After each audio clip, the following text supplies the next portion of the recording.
करना चाहिए और जीवन में हमेशा कुछ ना कुछ सीखते रहना चाहिए। कभी अपने आप को ये नहीं कहना चाहिए अब हमने बहुत पढ़ लिया। नहीं, पढ़ने का फल तो केवल ज्ञान है। केवल ज्ञान होने के पहले तक सभी विद्यार्थी कहलाते हैं। इसलिए श्रुत ज्ञान की पूर्णता होने के बाद भी अब जब वो श्रुत ज्ञान पूर्ण हो जाता है तो फिर वो परीक्षा देता है। कौन सी परीक्षा देता है? छपक श्रेणी पर आरोहण करता है।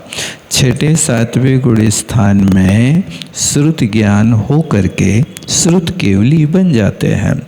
लेकिन अब श्रुत केवली आपने पास तो कर लिया, श्रुत केवली की पदवी तो पा ली, अब परीक्षा दीजिए। परीक्षा का फल क्या होगा? केवल ज्ञान होगा, घातिया कर्म का क्षय होगा। इसलिए ये सारी की सारी कलाएं जो होती हैं, पुरुष की 72 कलाएं होती हैं और स्त्रियों की 64 कलाएं होती हैं। तो ये राजा श्रेणिक कैसा था? सकल कलाओं में प्रौढ़ था। प्रौढ़ था माने अच्छी तरह से निपुणता जिसने प्राप्त कर ली थी। समस्त राजनीति समन्विता, सारी की सारी राजनीतियों से सहित था। राजनीति और धर्मनीति, धर्मनीति के साथ में राजनीति होती है तो व्यक्ति सफल होता है। यदि धर्मनीति नहीं है और मात्र राजनीति का प्रयोक्ता तो व्यक्ति सफल प्रयोक्ता की कोटि में नहीं आता। धर्म को भी जानो और धर्म के अनुसार राजनीति का भी प्रयोग करो। जैसे कौरव और पांडवों के बीच में कौरव लोग राजनीति तो जानते थे लेकिन धर्म नीति से विमुक्त थे। पांडव लोग धर्म नीति को प्रधान मानते थे और राजनीति फिर अपने हिसाब से संचालन करते थे। इसलिए जहाँ धर्म नीति होती है वहाँ पांडव भले ही 5 हों फिर भी विजय प्राप्त करेंगे और धर्म से व्यतिरिक्त यदि मात्र राजनीति है तो वे 100 होकर के भी वे परास्त हो जाएंगे, वे कभी सफलता को प्राप्त नहीं होंगे। इसलिए समस्त राजनीति समन्विता। प्रशस्त राजनीति, देखो प्रशस्त राजनीति कहें या धर्म नीति कहें एक अर्थवाची होते हैं। कुमुदनी विबोधनैक रजनीकांता, सारी की सारी राजनीति को कैसे प्रकाशित करते थे? तो कुमुदनी बोधन, कुमुदनी बोधन जानते हैं? कमलनी को खिलाने वाला कौन? रजनीकांत। रजनीकांत समझते? रात्रि का पति चंद्रमा को कहते हैं। रजनीकांत कहें अथवा निशाकर पति कहें या निशाकर कहें, अनेक नाम चंद्रमा के होते हैं। एकांत श्री सर्वज्ञ धर्मानुरुक्त चित्तो, कहते हैं एकांत से श्री सर्वज्ञ भगवान के धर्म में अनुरक्त था चित्त जिनका। देखो राजा श्रेणिक जब छायिक सम्यक दृष्टि हो गया है तब की बात बता रहे हैं।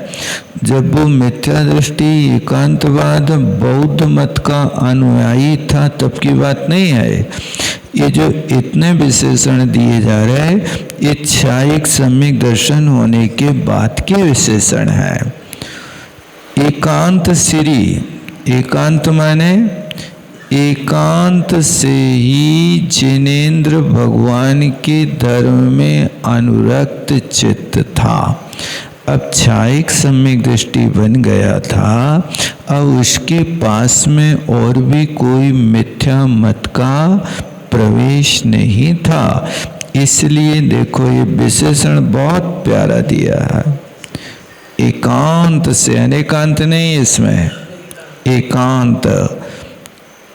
एकांत दो प्रकार का होता है, एक सम्यक एकांत होता और एक मिथ्या एकांत होता है। मिथ्या एकांत तो हेय है और सम्यक एकांत उपादेय है। एकांत मत कह करके सर्वथा आप निषेध नहीं कर देना, लेकिन व्यवस्था को समझ लेना कि किस व्यवस्था से वस्तु का स्वरूप कहा जा रहा है। तो एकांत से सर्वज्ञ भगवान के द्वारा प्रणीत सर्वज्ञ धर्म में अनुरक्त चित्त था और निर्जित अंतरंग वैरी पक्षा। और जिसने जीत लिए हैं अंतरंग में रहने वाले सारे के सारे बैरियों के पक्ष माने समुदाय को जिनने। अब देखो बैरी पक्ष कौन सा है? जो मिथ्यात्व आदि परिणाम है उनका नाम बैरी पक्ष है। और जो छायिक सम्यक दृष्टि बन गया तो छायिक सम्यक दृष्टि जीव मिथ्यात्व को नाश कर देता। अब फिर मिथ्यात्व को कभी भी अपने जीवन में वो स्वीकार नहीं करेगा, इसलिए इसका नाम है निर्जित अंतरंग वैरी पक्षाः। वैरिणाम पक्षा इति वैरी पक्षा। और निर्जिता अंतरंग वैरी पक्षा इन सा निर्जित अंतरंग वैरी पक्षा।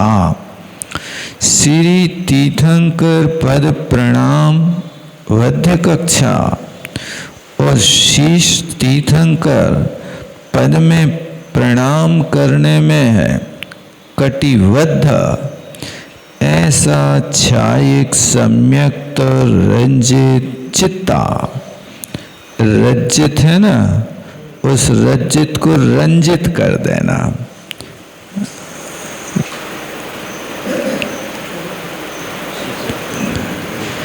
छायिक सम्यक्त से रंजित माने रंगा हुआ है मन जिसका, ऐसा श्रेण को नाम राजा अस्ति। श्रेणिक नाम का राजा था। देखो श्रेणिक राजा के एक कितने विशेषण बनाए हैं। और आपसे कोई पूछे कि समस्त राज मंडली मंडिता सिंहासना सकल कला प्रौढ़ा समस्त राजनीति समन्विता, इन सब पदों में कौन सी विभक्ति रखी है? प्रथमांत है ना, सभी पदों में है ना, कहीं और दूसरी विभक्ति भी है? सब जगह खोजना। जितने भी विशेषण दिए हैं उन विशेषणों का विशेष कौन होगा? श्रेणिका, श्रेणिक है। तो श्रेणिक में कौन सी विभक्ति है? प्रथमा विभक्ति। राजा अस्ति, इसमें कौन सी विभक्ति है? आपसे कोई पूछे कि राजा का और अस्ति का परस्पर में संधि होगी कि नहीं होगी?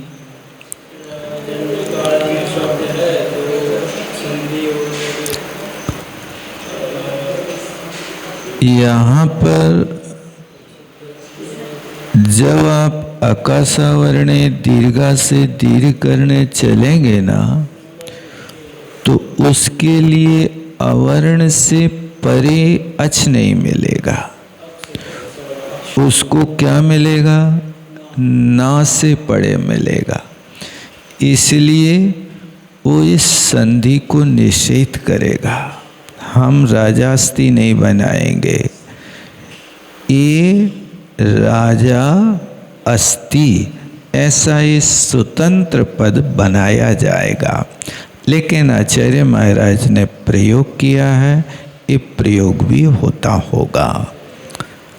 अच्छा, श्रेण को कौन सी विभक्ति है? ये भी प्रथमा है। सब जगह वो क्यों नहीं हुआ? श्रेण को के आगे क्या कारण था कि जिससे श्रेणिका की विसर्ग को वो कर दिया? और यहाँ दूसरी जगह प्रौढ़ा, सिंहासना, समन्विता, रजनीकांता, इन पदों में वो क्यों नहीं हुआ जब प्रथमांत है? तो क्या उत्तर देंगे?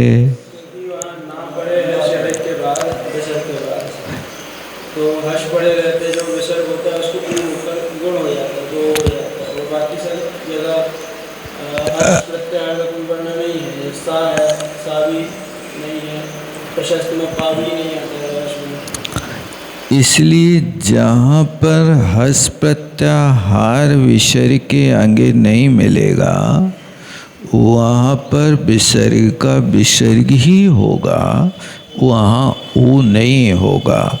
और जहाँ मिल जाएगा, जैसे चित्तो हो गया, अनुरक्त चित्तो हो, उसके आगे निमित्त मिल गया।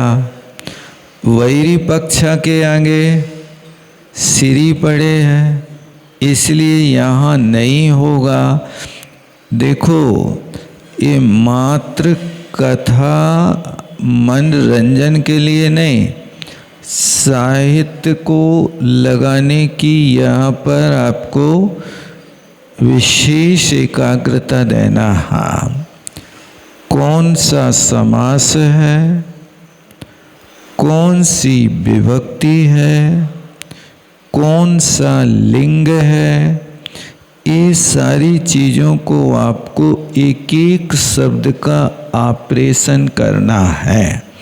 और उन शब्दों को पकड़ करके आपको अपनी हिंदी अनुवाद, हिंदी देखे बिना हिंदी में अनुवाद भी करना है। इन्हीं संस्कृत शब्दों का आप अपनी डायरी में हिंदी अनुवाद करना सीखो। कौन से शब्द का क्या अर्थ है, पहले आप हिंदी देखे बिना मूल से अनुवाद करिए, और फिर जो शब्द का आपने अर्थ किया है, वो सही किया है या गलत किया है, उसको हिंदी में देख लीजिए। यदि आपने गलत किया है, समझ में नहीं आ रहा है, हिंदी कुछ कह रहा, आपने अर्थ कुछ लिखा है, तो वहाँ पर आपको गंभीरता से विचार करना कि ये हमने जो अर्थ किया हिंदी का अर्थ से मिलान नहीं खाया, तो अपनी कहाँ चूक है। तो फिर आपको वो ज्ञान होगा कि कौन से शब्द की योग में विभक्ति का परिवर्तन हो जाता। उस शब्द को फिर आप खोजेंगे तो आपके लिए फिर वो शब्द वहाँ पर मिलेगा, तो फिर आपकी शंका का समाधान हो जाएगा। यहाँ तक राजा श्रेणिक का वर्णन हुआ। इन सब चीज़ों में देखना है कि आपके पास क्या है। जितने विशेषण राजा के पास हैं, तो आप राजाओं से तो मंडित नहीं हैं, लेकिन घर के राजा तो हैं। स्वदेश पूज्यते राजा, स्वदेश में राजा की पूजा होती है। स्वगृहे पूजते विभु, और अपने घर में पूजा विभु माने नायक की होती है। जो आपके घर का मुखिया है वो आपके घर का राजा है। मुखिया कौन है? जो भी आपके घर में सारे परिवार का संचालन करता है, सारा परिवार जिनका आदर करता है, सारा परिवार जिनकी आज्ञा के बिना कोई काम नहीं करता, वो आपके घर का राजा है। तो उस राजा को भी इन विशेषणों की पाने की हमेशा कोशिश करना चाहिए, क्योंकि राजा प्रजा का अधिकारी है। तो आप भी परिवार के मुखिया हैं, परिवार के अधिकारी हैं। राजा प्रजा का संतानवत ध्यान रखता है, तो परिवार का मुखिया भी अपने परिवार का संतानवत ध्यान रखे। लव और कुश ने रामचंद्र जी को चुनौती दे दी। मैं तुमसे रणांगण में कुछ प्रश्न पूछना चाहता हूं, आप मेरे सामने आइए। रामचंद्र जी ने पहले शत्रुघ्न को भेजा, फिर इसके बाद लक्ष्मण को भेजा, फिर भरत को भेजा। उन बच्चों ने कहा कि राम क्या हमसे डरता है जो अपने भाइयों को भेज रहा है? राम क्यों नहीं बाहर निकल रहा? ये जब चुनौती दी और अंत में रामचंद्र जी सामने आए, तो वहां जाकर के रामचंद्र जी से कुछ प्रश्न पूछे। उन प्रश्नों का उत्तर उनने भले ही दिया हो या ना दिया हो, लेकिन ये एक कला होती है कि घर का मुखिया जो है वो कैसे घर का संचालन करता है, ये प्रत्येक व्यक्ति को सीखना चाहिए। आप कहेंगे कि हम घर के मुखिया थोड़ी हैं, मुखिया तो घर का कोई और है। अब यदि आज तक उसको अपने मुख्यपने का एहसास नहीं हुआ, तो आप उस मुखिया का एहसास कराओ। पूज्य प्रवर, हम सब आपके आश्रित हैं। तो लव कुश ने जब छेड़ दिया और जब सीता जी के पास जाकर के कहते हैं कि आज तो हमने उनके सब भाइयों को मूर्छित किया, तब सीता कहती है तुमने अच्छा नहीं किया। उन्हें चुनौती दी थी और क्षत्रिय चुनौती को स्वीकार न करे कैसे हो सकता? उन्हें कहा व्यक्ति बाहर की चुनौतियों से नहीं, अंतरंग की कमजोरियों से पराजित होता है। आपकी अंतरंग की कमजोरी है। क्या कमजोरी है? आप नीति निपुण नहीं है। आपने देश समाज के साथ रहने वाली व्यवहार क्रिया को नहीं सीखा, इसलिए पराजित हो जाता है। ये व्यवहार कुशलता की योग्यता होना। तब सीता ने कहा, वे अपने स्वामी, हम और आप उनकी प्रजा है। यानी सीता ने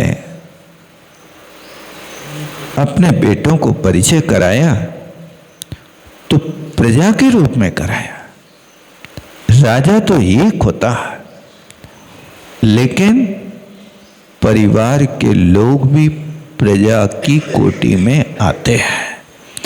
तो ये कहा कि इन सब चीज़ों से मंडित होना चाहिए। आपको राज सिंहासन ना मिले कोई बात नहीं, परिवार में तो सिंहासन मिलना चाहिए। परिवार में तो लोग आपको कुर्सी पर बैठाल करके और आपके परिवार के लोग जमीन में बैठे, तब तो राजा का महत्व है।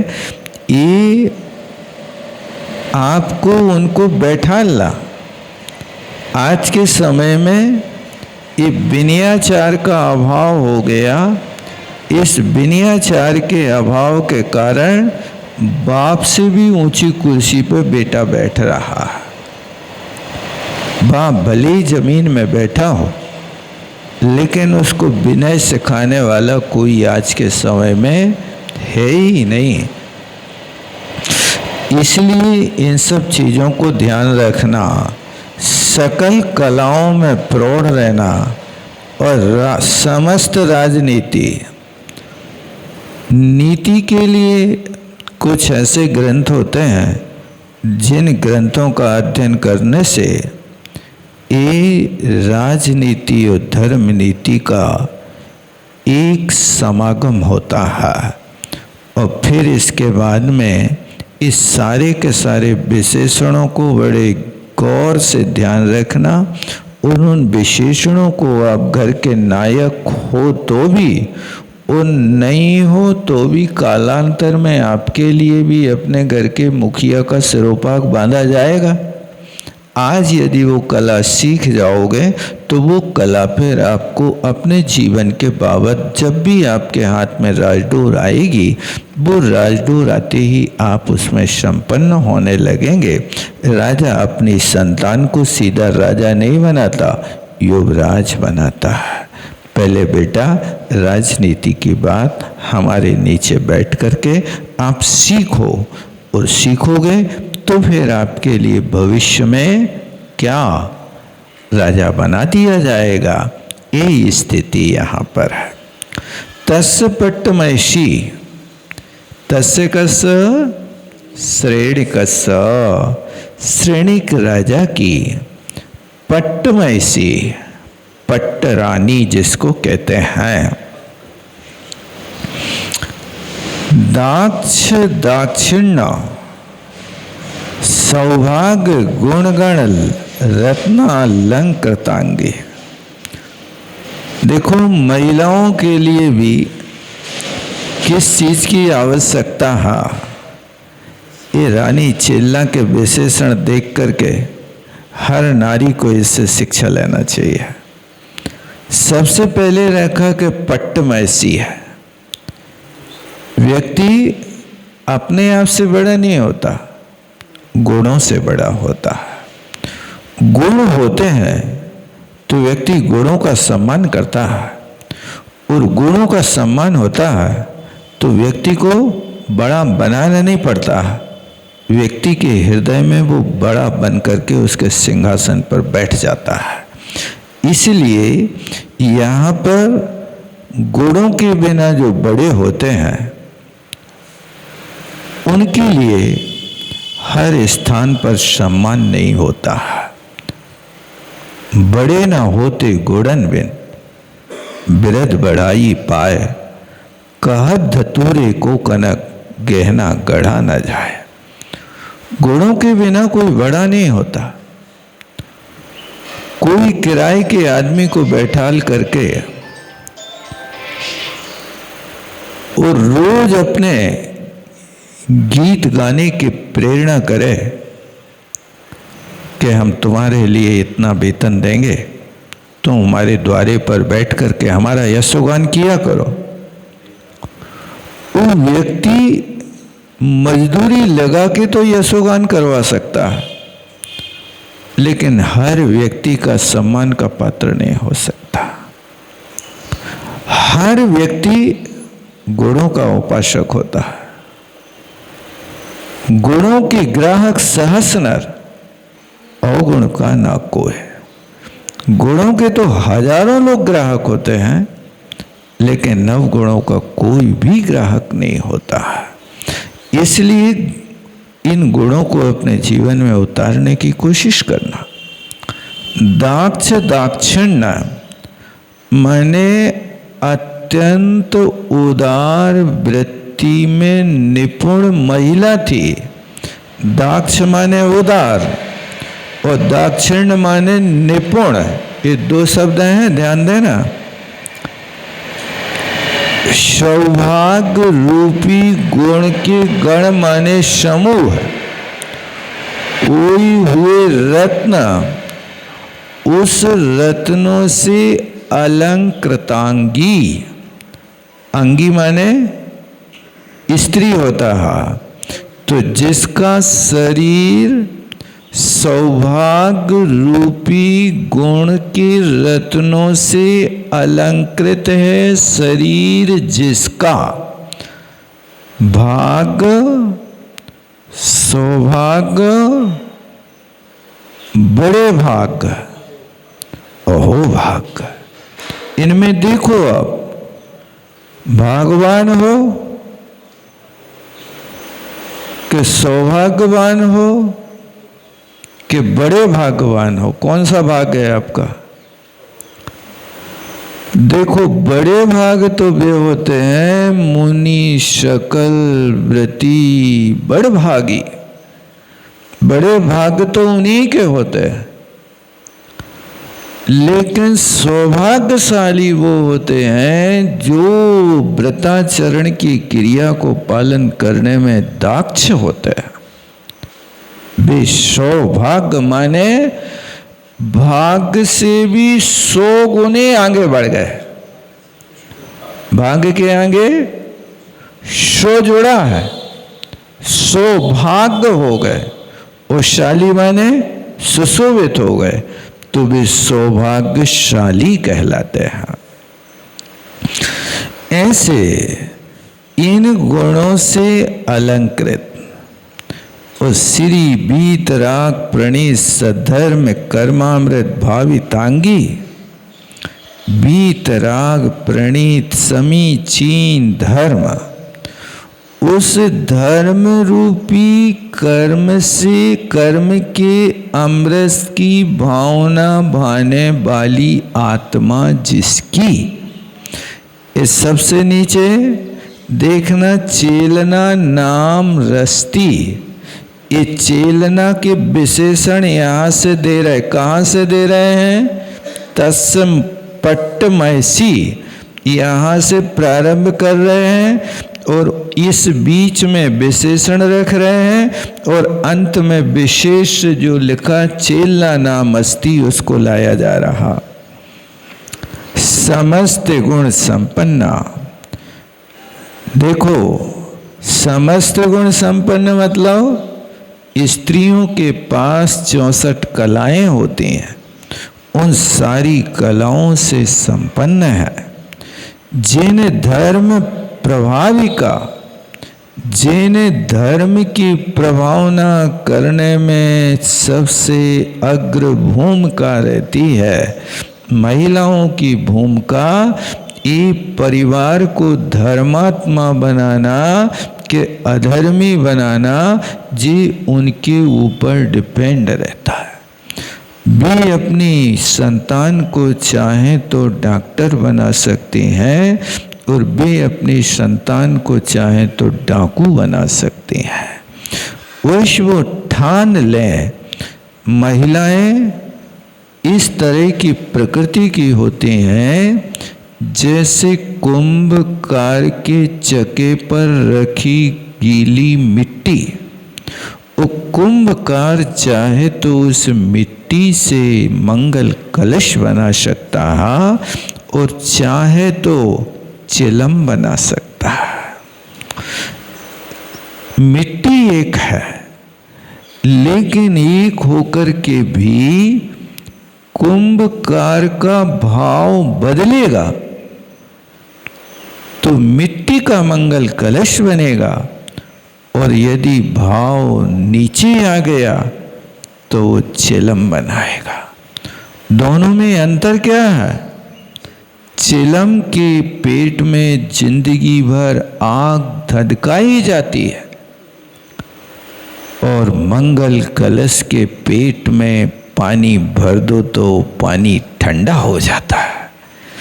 गर्म पानी को भी यदि तुम भर देते हो तो वो मंगल कलश पानी को शीतल कर देता है। इसी तरह एक कुंभकार की प्रवृत्ति रखने वाली माताएं वो काम कर सकती हैं कि अपनी संतान को मंगल कलश का रूप भी दे सकती हैं अथवा चिलम का रूप भी देंगी।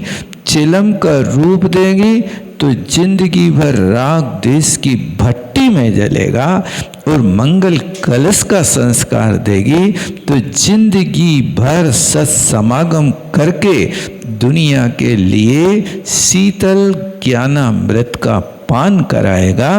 वो आप देख लीजिए आप कैसे संस्कार दे रहे हैं। ये समस्त गुण संपन्ना, सारे के सारे गुणों से संपन्न, जिन धर्म प्रभाविका महारूपवती चेलना नाम की रानी थी। जे यहाँ पर जो अस्थि है ना, ये अस्थि अव्यय है।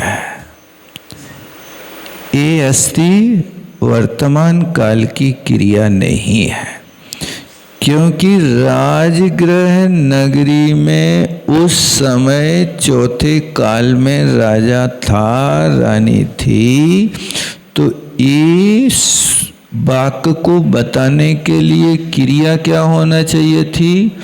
बहुव होना चाहिए थी। लेकिन बहुव का प्रयोग ना करके अस्थि का प्रयोग किया। इसका मतलब अस्थि जो प्रयोग होता कब होता है? वर्तमान काल में होता है। और यदि अस्थि का प्रयोग भूतकाल में जा रहा है तो वो अव्यय कहलाता है। और इसी अस्थि के साथ में यदि इसमें जोड़ करके भूतकाल की बात बताते हैं तो वो अस्थि के फिर रूप चलते हैं, वो अव्यय की कोटि में नहीं आगा। इसमें शब्द जोड़ देने से भूतकाल की सूचना कर देता है। सचे श्रेणी को अमर राजवद राजते, सचे सचिव शोभते। देखो, ये राजगृह नगरी में राजा श्रेणी कैसा सुशोभित हो रहा था? अमर राज। अमरों का राजा कौन है? इंद्र कहलाता है। अमर राजवत राजते सुशोभित हो रहा था। उत्साह सामान्य चेलना, सचियो सोते, जो इंद्र की पट्टमहसी होती है उसका नाम सची होता है। उस सची की तरह सुशोभित होती थी। तस्य श्रेणिकस्य जैनागम तत्व प्रवीणा छाये तंत्रंग रिपुः सम्यक्त मूल गुणाण वृद्धरा पर्व तिथिषु प्रोषदो वाशकारी द्वासप्तति कला निदाना चतुर्विध बुद्धि विभो प्रधाना प्रधानमत्यो अभय कुमार नाम सुरगुरु वद गुरुतरो राजध्वरो धारयति स्म। देखो, अपने परिवार का परिचय इस तरीके से दिया जाता है। आपसे तो कोई पूछ देता है तो आपके बेटे का नाम क्या है, तो आप तो सहज में कह देते हैं हमारे बेटे का नाम लल्लू। ये परिचय साहित्यिक छटा से सुंदर नहीं माना जाता है। कैसे देना है? अब देखो, राजा श्रेणिक के बेटे का नाम क्या है? अभय कुमार। अभय कुमार कैसा था? तस् कस श्रेणिकश्च। उस श्रेणिक राजा का जैनागम तत्व प्रवीणा। श्रेणिकस्य का संबंध अभय कुमार से जोड़ लेना। उसका जो बेटा था वो जैनागम तत्व प्रवीणा।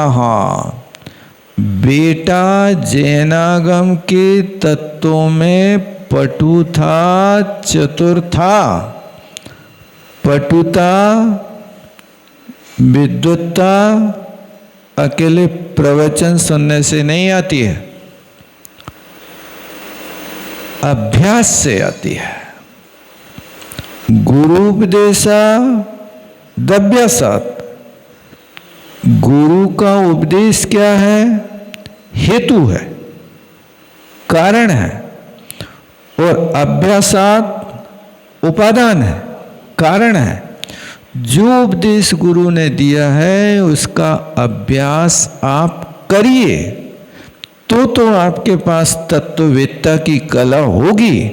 और प्रवचन सुने, और प्रवचन सुन के यही सब कुछ झड़ाया और बाहर चले गए, कुछ भी तुम्हारे पास नहीं रहेगा। ये तत्व अभ्यास है। इसलिए आज के समय में कोई भी व्यक्ति एक बार सुन करके याद नहीं रख सकता। आप सुने और सुन करके उसका लेखन करें, नोट्स बनाए और उन नोटों को नोटों की तरह संभाल करके रखें और बार बार उनका अभ्यास करते रहें, तब कहीं जाकर के विद्या आती है। अकेले प्रवचन सुनने मात्र से सब कुछ नहीं होता, इसलिए अभ्यासी होना चाहिए। देखो, श्रेणिक राजा का बेटा है, लाडला बेटा है, कुशाग्र बुद्धि है, लेकिन जैनागम के तत्वों में निपुण है, प्रवीण है। उच्छयित अंतरंग रिपु, जिसने अंतरंग शत्रुओं को क्षय कर दिया। सम्यक्त गुण, मूल गुण अणुवधारी, यानी सम्यक दर्शन के साथ 12 व्रतों का पालन कर रहा, 5 अणुव्रत, 3 गुण व्रत और 4 शिक्षा व्रत, ऐसे 12 व्रतों को धारण करने वाला। वो पर्व तिथिषु प्रोषदोपवासकारी, पर्व के दिनों में अष्टमी, चतुर्दशी, तो ये महीने में 4 पर्व आते ही हैं। लेकिन इन पर्वों के साथ आष्टानिक जैसे महापर्व आ जाए, 10 लक्षण पर्व आ जाए, तो इन पर्वों में प्रोषदोपवास करने वाला था और 72 कलाओं से युक्त था और 4 प्रकार की बुद्धि के वैभव से संपन्न था। यानी धर्म, अर्थ, काम और मोक्ष पुरुषार्थ की बुद्धि जो होती वो चतुर्बुद्ध बुद्धि कहलाती है। ऐसा प्रधान आमात्य, प्रधान माने प्रधानमंत्री, अमात्य माने मंत्री होता है। और प्रधानमंत्री कौन था? अभय कुमार नामक जो श्रेणिक का बेटा था, वो सुरगुरु की तरह, देखो क्या विशेषण दे रहे हैं, सुरगुरु समझते? इंद्र का भी गुरु होता है। इंद्र भले ही छायक, सम्यक दृष्टि, एक भवातारी, इतना संपन्न सब कुछ, लेकिन उनको भी अपना गुरु रखना पड़ता है। बिना गुरु के ज्ञान होता नहीं है। इसलिए सुर गुरु की तरह गुरुतर राजधुरा को धारण करने वाला था ऐसा अभय कुमार नाम का उनका बेटा था। इतना ही रखता है। रावाणी के ज्ञान से सूझे लोकालोक सुवर्ण मस्तक।